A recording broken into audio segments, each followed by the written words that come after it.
Allah Taalanın huzuruna günahların olmayan halda getmək istəyirsən, İmam Hüseyn əleyhissalamı ziyarət elə. İndi bu ziyarət müxtəlif ola bilər. Bəzən yaxından, bəzən uzaqdan. Bəzi insanlar var ki, görürsən, imkanları o həddə yoxdur. Hər il İmam əleyhissalamın ziyarətinə getsinlər, hər ay ziyarətinə getsinlər. Onlar eləyə bilərlər uzaqdan, əllərin qoysunlar sinəsinə, desinlər, Əssəlamu aleykə, ya Əbu Abdillah. Bu ziyarət qəbul olunur.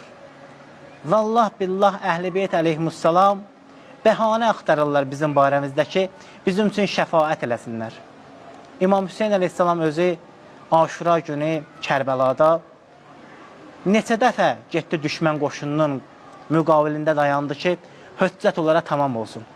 Ta onlardan kimsə son ana qədər ümid var qayıtsın. Yəni, bu qədər Əhl-i Beyt imamlarının bizə inayəti var.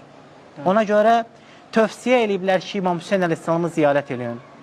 Baxın, inşallah Allah Taala bizim hər birimizə ruzə eləsin İmam Hüseyn əleyhissalamın bu illərə ərbəyin ziyarətin.